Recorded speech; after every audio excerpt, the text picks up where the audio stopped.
Hello everybody, it's Gabrielle here. Today I will take you to another shopping street, but not a good shopping of course, you can do that later. In Ghent in the Veldstraat there's a place called Hotel Steenhuizen.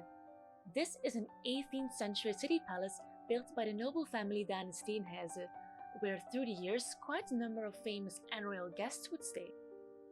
Examples are Alexander I, Tsar of Russia, William I, King of the Netherlands, and Louis XVIII, the French king who was expelled from France in 1815. Louis would actually take his court here and rule from the hotel in exile. If you watched my last video, you might remember me mentioning one of the Louis styles in architecture. Well, get ready, you're getting more of that. The facade in the Veldstraat is in Louis XV style, which was very popular during the greater part of the 18th century in France and was used in the northern and southern Netherlands around the middle of the century. It's characterized by its many ornaments, playfulness and asymmetry. For example, this facade has a protruding middle part. When you enter the building from the side, I'm sure you will be amazed by its beautiful entrance. If you carry a backpack, you will be asked to put that in a locker and then you can start your tour. You'll notice how the several rooms are connected by the mutual passageways, which is called an enfilade, and this is actually the precursor of how we know hallways today.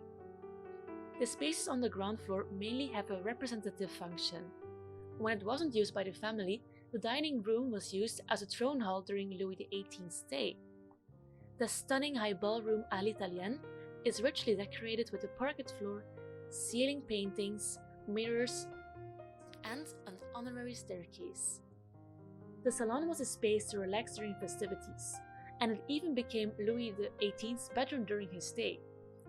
Normally, bedrooms were located on the first floor, but since the king was very obese, they were forced to move the apartment downstairs. And fun fact, he also had to be carried in his royal palanquin every time he went to the mass in the St. Bavo Cathedral, even though this cathedral was literally only a few hundred meters away from the hotel. It's no coincidence that the octagonal salon is located on the side of the street. The family in fact enjoyed people peeking inside, and that way they could show off their riches. When you go upstairs, you'll find the different bedrooms which are exhibited in a very historically accurate way. They even put original clothing from the time period on display. One particular room shows off the importance of Chinese wallpaper during the 18th and the 19th century. This became very popular due to the economical travels to the Far East. You can admire the beautiful drawings of Chinese flora and fauna such as the nightingale, bamboo and lotuses. The following rooms will show you a bit more of how private life actually was during the 18th and 19th century. The Count and Countess Steenhuizen had 7 children who all lived in this building. The rooms give an idea of how their daily routines would have been like. Something you cannot miss in a rich household is the presence of musical instruments. Having a piano or another musical instrument in your interior was in fact a symbol of your status. It was even better if you were able to play music. Although this was a very loved trait for a woman to have, they had less options of instruments to choose from. Since society back in the days was rather prude, they would rather have a woman play the piano, since this was an instrument that didn't require too much bodily movement, except for the hands. So it was rather decent.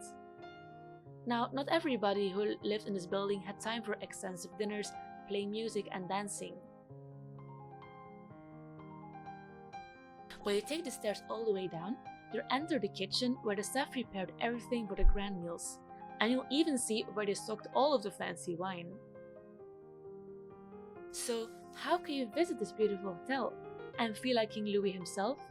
Well, I suggest that if you take the train to Ghent, you get off the train in Ghent St. Pieters and take tram 1 that goes in the direction of the Veldstraat.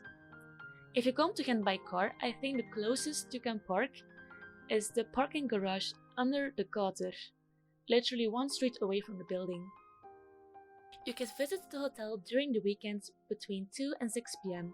Admission is free, but you can contribute some money to the preservation of this cultural heritage which I really recommend you to do. So that was the House of History for today. I hope you enjoyed this video and inspired you to come visit one day.